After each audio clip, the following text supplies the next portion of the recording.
Capítulo 1. Julgamentos de valor. 1. Julgamentos de valor e proposições existenciais. Proposições que afirmam a existência, proposições existenciais afirmativas, ou a não existência, proposições existenciais negativas, são descritivas. Elas afirmam algo a respeito do estado de todo o universo ou de partes do universo. No que diz respeito a elas, questões de verdade e falsidade são significativas. Elas não devem ser confundidas com julgamentos de valor. Julgamentos de valor são voluntaristas, exprimem sentimentos, gostos ou preferências do indivíduo que os faz. No que diz respeito a eles, não pode existir qualquer questão de verdade e falsidade. São definitivos e não estão sujeitos a qualquer tipo de prova ou evidência. Julgamentos de valor são atos mentais do indivíduo em questão. Como tal, devem ser amplamente diferenciados das frases através das quais o indivíduo tenta informar outras pessoas sobre o conteúdo de seus julgamentos de valor. Um homem pode ter algum motivo para mentir sobre suas avaliações. Podemos descrever esta situação da seguinte maneira: todo julgamento de valor é também em si próprio um fato do estado real do universo e, como tal, pode ser o tópico de proposições existenciais. A frase "eu prefiro Beethoven a Leonhardt" refere ao julgamento de valor. Se a olharmos como uma proposição essencial, é verdade que eu de fato prefiro Beethoven e ajo de acordo com este fato, e falso se eu na realidade prefiro Leonhardt e por algum motivo mentir sobre meus sentimentos, gostos ou preferências reais. De maneira análoga, a proposição existencial "Paulo prefere Beethoven a Leonhardt" pode ser verdadeira ou falsa. Ao declarar que, no que diz respeito a um julgamento ou valor, não pode haver qualquer questão de verdade ou falsidade, estamos nos referindo ao julgamento como tal, e não às frases que comunicam o conteúdo de tal julgamento de valor a outras pessoas. 2. Avaliação e ação. Um julgamento de valor é puramente acadêmico se ele não compelir o homem que o faz a algum tipo de ação. Existem julgamentos que devem permanecer acadêmicos, pois estão além do poder do indivíduo de tomar alguma atitude motivada por eles. Um homem pode preferir um céu estrelado a um céu sem estrelas, porém ele não pode tentar substituir o estado anterior, que ele prefere, pelo segundo, do qual ele gosta menos. A importância dos julgamentos de valor consiste precisamente no fato de que são fontes da ação humana. Guiado por suas avaliações, o homem tenta substituir as condições que julga menos satisfatórias por condições que lhe agradem. Ele se utiliza de meios para atingir os fins que busca. A história dos assuntos humanos, portanto, tem que lidar com os julgamentos de valor que compeliram os homens a agir e direcionaram a sua conduta. O que aconteceu na história não pode ser descoberto e narrado sem que se refira às diversas avaliações dos indivíduos que agiram. É função do historiador fazer julgamentos de valor sobre os indivíduos cuja conduta é o tema de seus estudos. Como um ramo do conhecimento, a história faz apenas proposições existenciais. Porém, essas proposições existenciais muitas vezes referem à presença ou à ausência de julgamentos de valor definitivos nas mentes dos agentes. É uma das tarefas da compreensão específica das ciências históricas estabelecer o que estava contido nos julgamentos de valor dos agentes. É uma tarefa da história, por exemplo, investigar a origem do sistema de castas da Índia até chegar aos valores que motivaram a conduta das gerações que o desenvolveram, aperfeiçoaram e preservaram. É ainda sua tarefa descobrir quais foram as consequências deste sistema e como seus efeitos influenciaram os julgamentos de valor das gerações futuras. Mas não cabe ao historiador fazer julgamentos de valor sobre o sistema como tal, louvá-lo ou condená-lo. Ele tem que lidar com a sua relevância para o decorrer dos fatos, compará-lo com os desígnios e intenções de seus autores e adeptos, e retratar seus efeitos e consequências. Ele tem que perguntar se os meios empregados foram ou não apropriados para obter os fins que os agentes tensionavam a atingir. É um fato inegável que dificilmente qualquer historiador conseguiu evitar fazer qualquer julgamento de valor. Porém, estes julgamentos são quase sempre secundários às tarefas genuínas da história. Ao fazê-los, o autor fala apenas como um indivíduo, julgando a partir do ponto de vista de suas avaliações pessoais, e não como um historiador.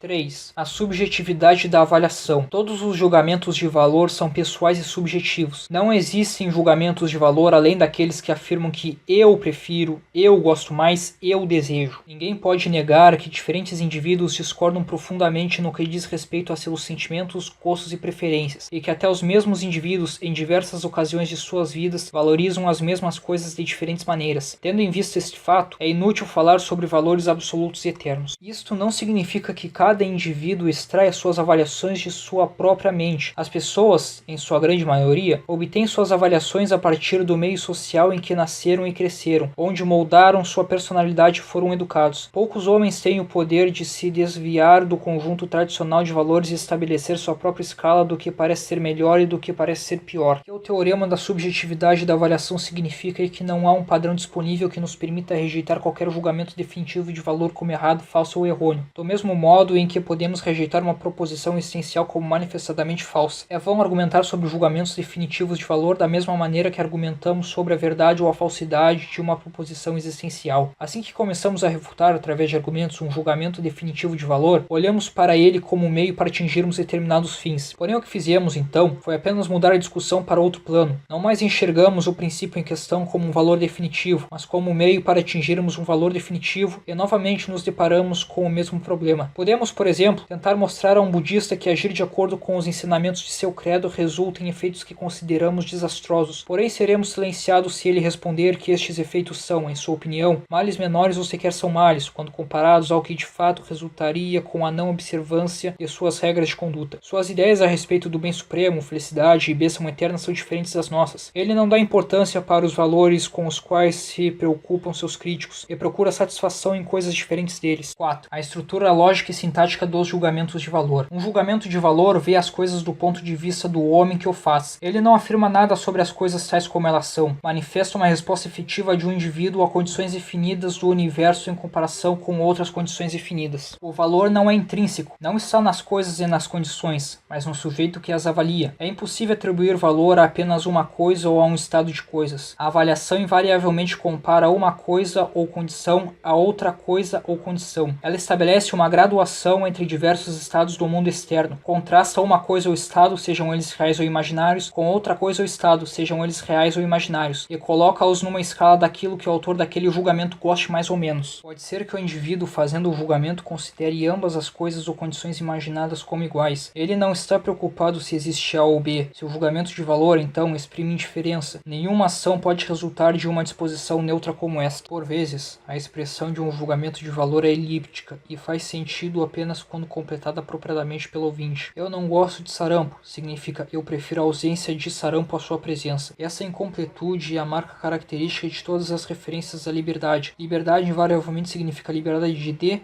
ausência de algo a qual se refere expresso ou implicitamente. A forma gramática desses julgamentos pode ser qualificada como negativa, porém é infrutífero deduzir a partir deste adorno idiomático de uma classe de julgamentos de valor qualquer afirmação acerca de seu conteúdo e culpá-los por um suposto negativismo. Todo julgamento de valor permite uma formulação na qual a coisa ou estado que é mais valorizado seja expresso logicamente tanto de uma maneira positiva quanto negativa, embora por vezes a língua não tenha desenvolvido um termo apropriado. Liberdade de imprensa implica a rejeição ou negação da censura, porém, quando afirmada explicitamente, significa um estado de coisas no qual somente o autor determina o conteúdo de sua publicação, em contraste com um estado no qual a polícia tem o direito de interferir naquele assunto. Uma ação envolve necessariamente a renúncia de algo ao qual um valor inferior é atribuído, para que se atinja ou preserve algo ao qual um valor superior foi atribuído. Assim, por exemplo, renuncia-se a uma quantidade definida de lazer para que se possa colher os frutos de uma quantidade definida de trabalho. A renúncia ao prazer é o meio para se obter uma coisa ou estado a que se atribui mais valor. Existem homens cujos nervos são tão sensíveis que não conseguem suportar um relato desprovido de qualquer verniz acerca dos diversos fatos sobre a natureza psicológica do corpo humano e o caráter praxeológico das ações humanas. Essas pessoas se ofendem com a afirmação de que o homem tem que escolher entre as coisas mais sublimes, os ideais humanos mais elevados por um lado e os desejos de seu corpo por outro. Eles acreditam que afirmações como essa diminuem a nobreza das coisas superiores. Eles recusam a perceber o fato de que surgem situações na vida do homem nas quais ele é obrigado a escolher entre a fidelidade aos ideais elevados e a instintos animais, como a alimentação. Sempre que o homem se deparar com a necessidade de escolher entre duas coisas ou dois estados, sua decisão será um julgamento de valor, seja ele articulado ou não na forma gramatical comumente utilizada na expressão destes julgamentos.